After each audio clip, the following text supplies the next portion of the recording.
Hello friends, स्वागत है आप सभी का आपके अपने चैनल लेट्स रिवीजन में।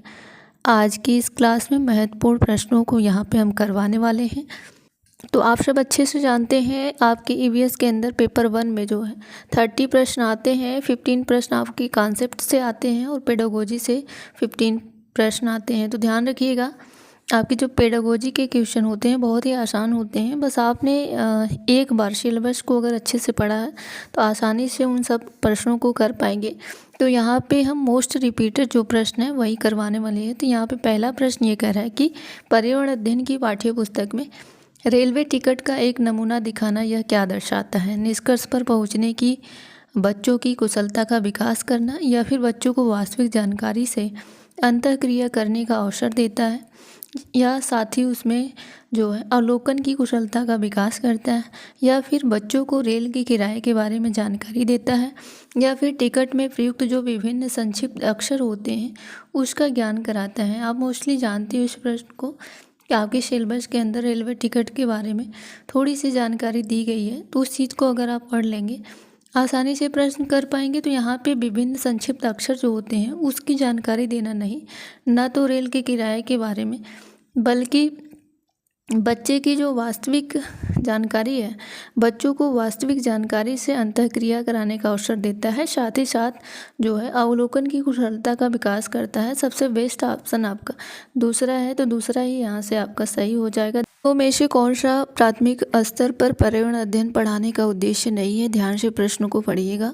इसमें पूछा गया है कौन सा गलत कथन है। बच्चों पर आकलन करने के लिए शब्दावली और परिभाषाओं का बोझ देना, फिर जीवन और पर्यावरण से सरोकार रखने के लिए मूल्यों को आत्मसात कराना, प्राकृतिक व सामाजिक वातावरण के विषय में उत्सुकता जगाना, या फिर बच्चे को खोजने की क्रियाओं में लगाना, व्यवहारिक क्रिया करवाना जो संज्ञानात्मक मन चालक कौशल के विकास में सहायक हो। जब भी आप बच्चों को खोजने की क्रियाओं में लगाएंगे, व्यवहारिक क्रियाएं करवाएंगे और बच्चों के संज्ञानात्मक कौशल के विकास में जो चीज़ें सहायक होगी वो तो बच्चे के लिए अच्छा होगा ना। तो इसमें पूछा गया है कि कौन सा सही नहीं होगा, तो 4 ऑप्शन आपका यहाँ से सही है। जो सही है वो आंसर नहीं होगा, जो गलत होगा वही आंसर होगा। तो 4 ऑप्शन आपका सही है, तो ये आंसर आपका नहीं होगा। जब प्राकृतिक और सामाजिक वातावरण के विषय में उत्सुकता जगाएंगे तो वो भी बच्चे के लिए सही होगा, तो ये आंसर आपका नहीं है ना। तो जीवन और पर्यावरण से सरोकार रखने के लिए अगर ऐसा कुछ करते हैं तो भी वो बच्चे के लिए सही होगा, बल्कि आप शब्दावली और परिभाषा का बोझ नहीं डाल सकते बच्चों पे। तो नहीं पूछा था, नहीं का आंसर आपका पहला ही यहाँ से सही हो। निम्नलिखित में से कौन सा प्राथमिक विद्यालय में पर्यावरण अध्ययन पढ़ाने का उद्देश्य निरूपित है? आपने ज्ञान का विस्तार करने के लिए बच्चों सूचना देना कि उन्हें कौन सी पुस्तकें पढ़नी चाहिए, या फिर विद्यालय में बच्चों के अनुभव को बाहरी दुनिया से जोड़ना, या फिर बच्चों को तकनीकी शब्दावली और परिभाषा। जब भी आपको टेक्निकल चीज़ें, शब्दावली, परिभाषा और रटना, याद करना, ये सारी चीज़ें दिख जाए तो उस ऑप्शन को आप कट कर देंगे। पर्यावरण अध्ययन से संबंधित जानकारी, शब्दों का आकलन, सेम उसी तरीके से परिभाषा टाइप में लग रहा है 4 ऑप्शन भी। प्राथमिक विद्यालय में जो पर्यावरण का मुख्य उद्देश्य है वो ये है कि विद्यालय में जो है बच्चों के जो अनुभव हैं उनको बाहरी दुनिया से जोड़ा जाए। मोस्ट इम्पॉर्टेंट जो प्रश्न होंगे उन प्रश्नों को यहाँ पे हम देखेंगे, नंबरिंग पे मत जाइएगा। तो स्टार्ट करते हैं यहाँ से। आपका एक राष्ट्रीय पाठ्यचर्या की रूपरेखा से हमने प्रश्न लिया है और हर बार एग्ज़ाम के अंदर मिलते हैं, तो मैंने कहा क्यों ना इस चीज़ को यहाँ पे एक बार देख लिया जाए किस टाइप के प्रश्न राष्ट्रीय पाठ्यचर्या की रूपरेखा से आते हैं। अगर इनकी विशेषताओं को एक बार आप पढ़ लेते हैं तो 5-6 प्रश्न आप आसानी से यहाँ से कर पाएंगे। तो राष्ट्रीय पाठ्यचर्या की रूपरेखा 2005, प्राथमिक स्तर पर पर्यावरण अध्ययन शिक्षण का प्रमुख उद्देश्य क्या होना चाहिए, ये चीज़ यहाँ से आपको पूछी जा रही है। बस 5-10 विशेषताएं हैं, अगर पढ़ लेंगे आसानी से कोई भी प्रश्न बने राष्ट्रीय पाठ्यचर्या से आप आराम से कर पाएंगे। तो यहाँ पे पहला ये कह रहा है कि स्वतंत्र रूप से प्रयोग करने की कुशलता अर्जित करना, या फिर विषय की आधारभूत संकल्पनाओं की आधारभूत समझ का विकास करना, या फिर विषय के आधारभूत सिद्धांतों को स्मरण करना। जब भी आपको मिल जाए स्मरण करना, याद करवाना, रटवाना, सारी चीज़ें, तो उस ऑप्शन को आप काट देंगे, क्योंकि राष्ट्रीय पाठ्यचर्या की रूपरेखा 2005 ऐसी विशेषता नहीं देता है। तो कक्षीय अधिगम को विद्यालय के बाहर के जीवन से जोड़ना, यही सबसे अच्छा है और यही विशेषता बतलाता है राष्ट्रीय पाठ्यचर्या की रूपरेखा 2005। तो आपका यहाँ से 4 ऑप्शन यहाँ पे सही हो जाएगा। एक प्रश्न यहाँ से आप एनसीईआरटी से देखेंगे।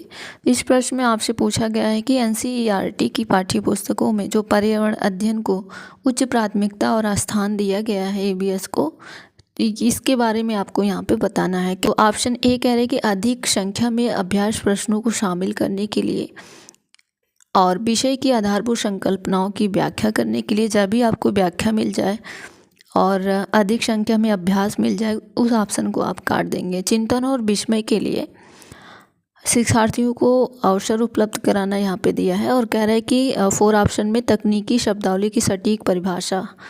जब भी आपको तकनीकी शब्दावली, सटीक परिभाषा इत्यादि चीज़ें मिल जाए, उस ऑप्शन को आप काट देंगे। जब ऑप्शन काटना स्टार्ट कर देंगे तो आपको आंसर अपने आप मिल जाएगा, है ना।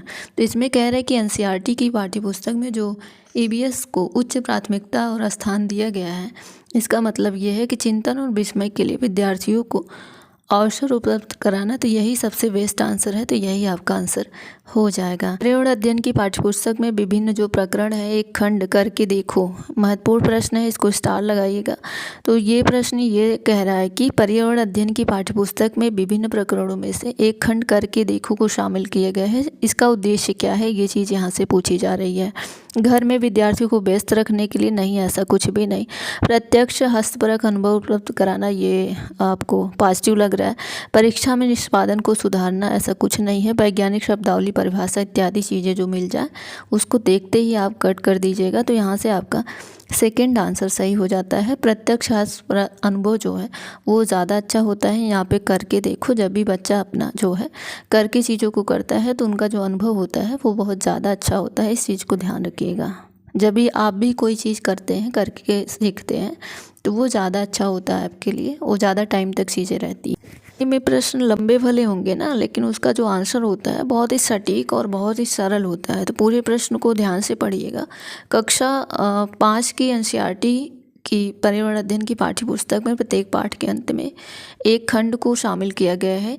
हम क्या समझें, यह सुझाव दिया गया है कि खंड में शामिल प्रश्नों के उत्तर का सही या गलत रूप में आकलन नहीं किया जाएगा। यह परिवर्तन इसलिए किया गया है क्योंकि यह आकलन में विषय निष्ठता को कम करता है, ऐसा कुछ नहीं है। और कह रहा है कि इस स्तर पर बच्चे सही उत्तर नहीं लिख सकते। यह आकलन में शिक्षकों की जो है वो सुविधा बढ़ाता है, यानी आकलन करने में शिक्षक की सुविधा बढ़ाता है, ऐसा कुछ नहीं है। बल्कि यह जानने में शिक्षक की सहायता करता है कि बच्चे कैसे जो है सीख रहे हैं। तो ये सबसे बेस्ट है। तो आंसर आपका 4 यहाँ से सही हो जाएगा। प्रश्न में कुछ भी नहीं। इस प्रश्न में आपसे ये कह रहा है कि प्राथमिक स्तर की अच्छी ईबीएस पाठचर्या कैसी होनी चाहिए, ये चीज़ यहाँ पे बताना है। पाठ के अंत में अधिक अभ्यास शामिल हो, ऐसा कुछ नहीं है।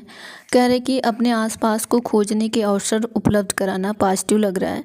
संकल्पनाओं की विस्तृत व्याख्या जब भी दिख जाए विस्तृत, तो ये चीज़ आपके यहाँ से कट कर देंगे। तो इसमें कह रहे कि पाठों की यथार्थ परिभाषा दे रहा है, अधिक बल दे रहा है। कैसे आप इतना आसान प्रश्न को कैसे गलत कर सकते हैं ना। जब आपको सेकंड में ही पॉजिटिव मिल जाए तो आपको नीचे पढ़ने की कोई ज़रूरत नहीं है, इससे आपका टाइम बचेगा, है ना। प्राथमिक स्तर की जो अच्छी ईबीएस पाठचर्या है वो ऐसी होनी चाहिए कि अपने आसपास को खोजने के अवसर प्रदान करने चाहिए। बच्चे जब चीज़ें को अपने आप से खोज करके करते हैं, बच्चे खुद ही अन्वेषक होते हैं, है ना।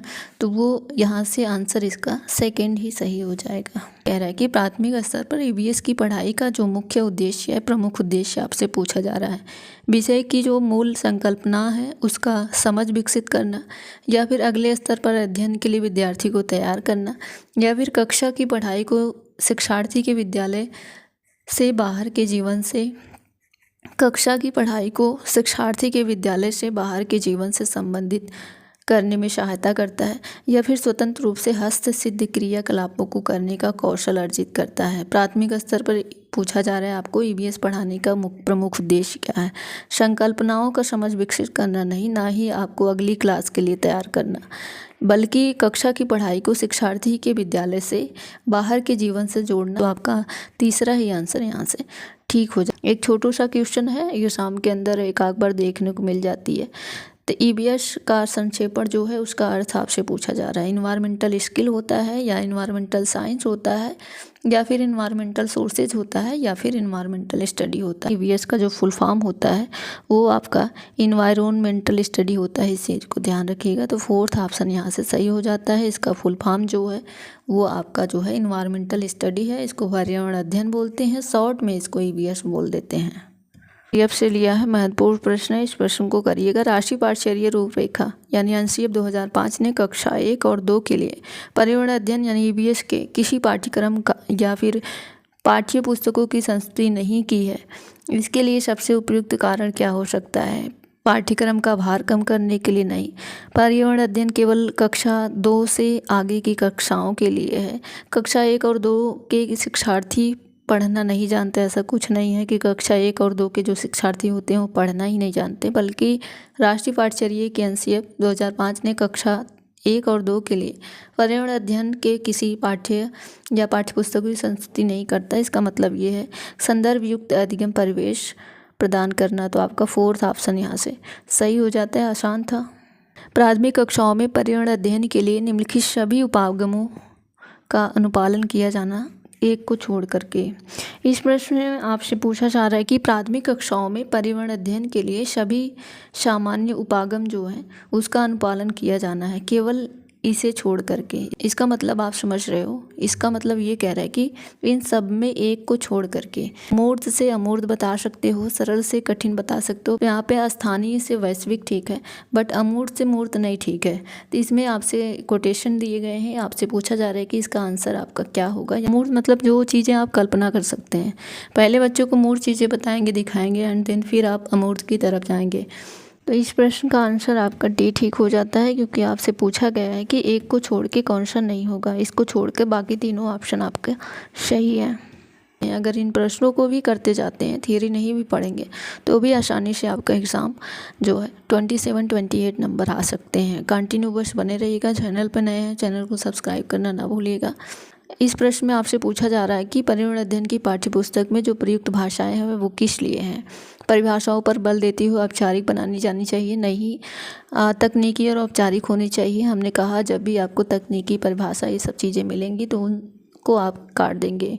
बच्चे के दिन प्रतिदिन की भाषा से समृद्ध होनी चाहिए, तो सबसे बेस्ट आपका यहाँ से थर्ड हो जाता है। ये कह रहा है कि रूखी और बच्चे के द्वारा समझने में कठिन जैसा चीज़ें बच्चे के लिए, है ना। तो यहाँ पे आपका आंसर थर्ड सही हो जाता है। अब प्रश्न पढ़ेंगे तो आपको कई बार ऐसा होगा कि सारे प्रश्न आपको सही लगेंगे, बट उसमें से सबसे बेस्ट कौन सा होगा, ये चीज़ें यहाँ पे आपको पेडागोजी के अंदर ढूंढनी होती हैं। तो आपसे कह रहा है कि पर्यावरण अध्ययन की कक्षा में बच्चों के व्यक्तिगत अनुभव को महत्व देना शिक्षक को लाभ पहुंचाता है। विषय में बच्चों के अनुभव संसार से जोड़ने और विमर्श व सीखने को बढ़ावा देने में या फिर उसकी ऊर्जा बचाने में, क्योंकि बच्चे बातचीत करना ज़्यादा पसंद करते हैं। बच्चे के विशिष्ट अनुभव को जानने में या फिर बच्चों की भाषा और संप्रेषण कुशलताओं को सुधारने और परिमार्जित करने में। तो सबसे बेस्ट आपका पहला ही हो जाएगा कि विषय में बच्चों के अनुभव संसार से जोड़ने और विमर्श व सीखने को बढ़ावा देने में। क्वेश्चन का आंसर आप कमेंट बॉक्स में ज़रूर करिएगा। आसान है प्रश्न, कई बार आपको डिसलेक्सिया, डिस्ग्राफिया, डिस्मॉर्फिया इनसे प्रश्न बनते हैं। तो हम देखेंगे इसका आंसर कौन करेगा। Thank you so much.